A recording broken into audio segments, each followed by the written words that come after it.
On the other hand, though, when you were asked about it, when you were in the government, you would sort of highlight the fact that I think the number was about 80% of Canadians were kind of getting more back than they were paying on the carbon tax. So if you get rid of the consumer-facing carbon tax, are you not taking money out of people's pockets in a time when there's an affordability crisis? You know, when you're in a government, you play with the team.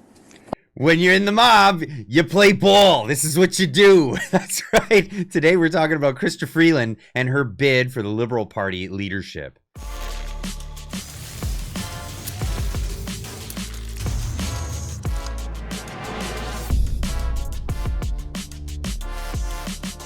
Ladies and gents, welcome back. That's right. In Canada, we're playing a game of why are we doing this? We are having a leadership run for the Liberal Party at a time where we're about to go into an election and the Liberal Party is going to lose massively. I mean, the polling data is out there and it is not looking good for the Liberal Party. I mean, just look at the numbers. Canadians want a general election. Now, they're going for their leadership race, and there's all the front runners, Mark Carney, Chrystia Gould, and we have Chrystia Freeland. Chrystia Freeland at the front, and I don't know what her campaign is thinking to make this an advertisement. Who are you advertising to? I'm going to let you in on a little secret. Donald Trump doesn't like me very much. Canada. We don't like their representative very much. I'm a tough She's a terrible negotiator. Wow, good job. Thanks for letting us know this as you're running for the Liberal Party leadership. I don't know who that actually reaches out to. Most people are going, hey, we need a better negotiation tactic than what you've brought forward. But here we go. Here's Chrystia Freeland trying to convince people she's not the same person she has been for the past 9 years. In fact, she's trying to scrub all of her history, as we see here. Kean Bexley reporting, Chrystia Freeland wipes her Instagram and the World Economic Forum relationship in an attempt to hide from her record as a globalist shill. I mean, she wrote a book on it.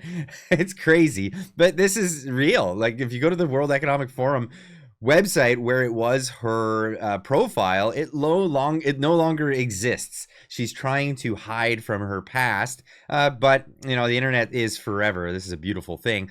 The Wayback Machine is this amazing thing that'll give it to you and show you the snapshots that people have taken over the years of this. This is her profile on the World Economic Forum, where not only she's not just a member, she's also a member of the forum's board of trustees. That's right, an active member. In fact, here's Andrew Lawton from a few years ago when they were doing their annual meeting in Davos, Switzerland. Andrew flew all the way over there to try to get some interviews with the people at the World Economic Forum. Hi, Minister. Andrew Lawton, True North. I was just wondering if it's a conflict of interest for you to be a trustee while also a cabinet minister. Are you proud of the work? And if so, why is there an issue answering a question about it? Enjoy your panel, Minister. Well, obviously, people understand why there's an issue and a giant conflict of interest there. But this is not all of what Chrystia Freeland has been doing over the years. Here's the time when she was laughing as she was freezing people's bank accounts for having the audacity to support the trucker convoy that went to Ottawa that was against her mandates. Remember mandates? Remember what they did to us? That's right. And this was at a time that they were using the Emergencies Act, unlawfully, by the way, because the judge presiding over that deemed it to be unconstitutional, their use of the Emergencies Act. So they suspended civil liberties illegally and laughed about it as they were doing it. This is Chrystia Freeland. And, well, this is another beautiful gem where she talked about, in an American university nonetheless, talking about the idea of perhaps we don't even need capitalist democracies anymore. Does capitalist democracy still work? That's the question being posed around kitchen tables in my country and this one. No, it's not. No, it's not. People are pretty happy to have a capitalist democracy. In fact, they look at places like Venezuela, Cuba, China, and see those as examples of what not to do. perhaps we should be doing a lot like what, I don't know, maybe Argentina's doing right now, perhaps the United States themselves. But here's Chrystia Freeland. Now she is backtracking on everything that she's put forward, everything that she stood for over the past 9 years. And she's jumping out and she's saying, I'm against it. And guess what? We're gonna go against all these things that her as the deputy prime minister and finance minister brought forward. Here's Franco Terrazzano with the announcement here. Breaking news, the finance minister who introduced the capital gains tax hike, then defended the capital gains tax hike, now says she would reverse the capital gains tax hike. Folks, take a look, just reported by Bloomberg News. Take a look at that. Crazy turn of events here, folks. The headline, Freeland to scrap Canada's capital gains hike if she's elected. Now, folks, if even the finance minister who introduced the capital gains tax hike now thinks a capital gains tax hike is a bad idea, there is no way the government should force Canadians to pay that tax hike. Absolutely. And who else would you take the word for it other than, I don't know, the guy from the Taxpayers Federation? Absolutely awesome having Franco Terrazzano on our side on this one. Pierre Poilievre also pointing out Freeland versus Freeland. She says she's right.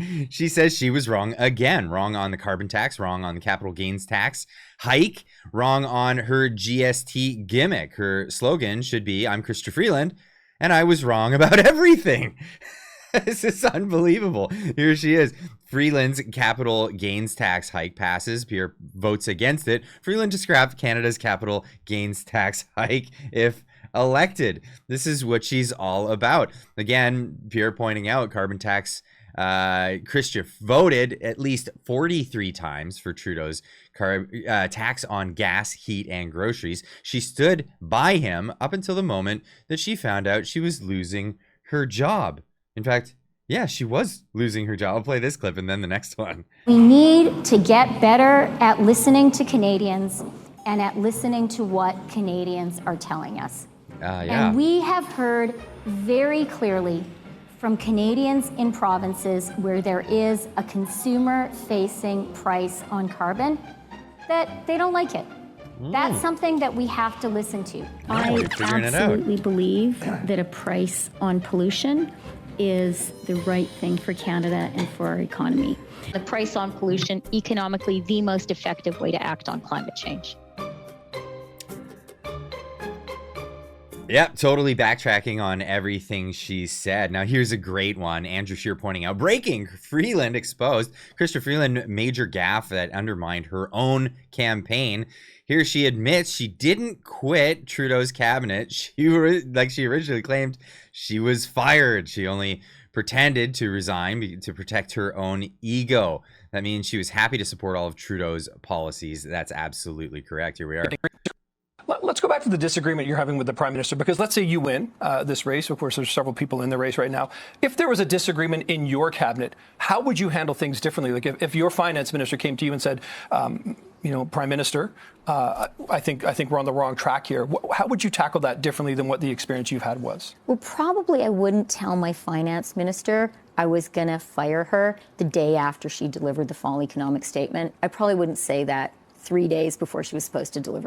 Oh, see, that sounds just snarky and like a disgruntled employee. That's what you've got going on there. Yeah, of course, she was thrown under the bus by Justin Trudeau. We all knew that, and now it's confirmed.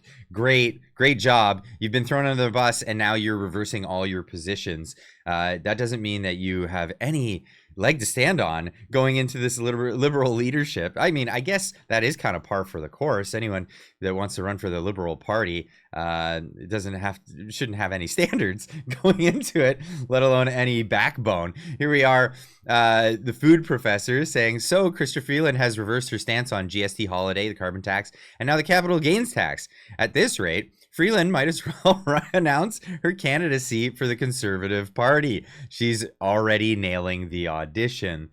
That's where we are. And of course, Pierre Poilievre more pointing it out that this is just lunacy. With Freeland. Yeah. She's been Justin Trudeau's finance minister. administering the carbon tax. She raised the carbon tax by 167%. She bragged that she raised the carbon tax during an inflation crisis. And then you have carbon tax Carney.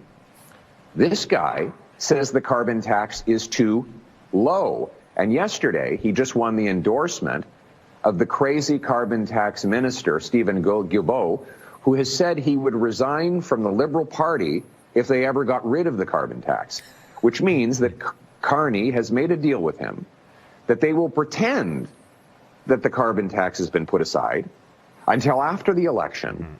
And then if they win, not only will they bring it back, they will raise it higher than ever before. Well, let's be thankful that that's not going to happen. If you look at polling data, here we are. The Conservatives look like it's a shoe-in for the next election. Why are we even bothering with a Liberal Party race? We're hoping that, well, there's some news in February that perhaps we can end the prorogation, get our vote of no confidence, and go into another election. We'd love to see that, and I'd love to hear what you guys have to say about this. What is this nonsense coming from the Liberal camp where they're backtracking? Is this a like, does anybody fall for this? Really, at the end of the day, does anybody fall for this? They've been one way for 9 years, and they expect that people are going to buy this idea that they've changed their mind and they're going to be totally different. In fact, why don't they run on everything that the Conservative Party's running on? Because they clearly see the popularity of that issue and they're bringing it forward as if it's their own. Let me know in the comments down below, and we'll see you in the next one. Keep on trucking.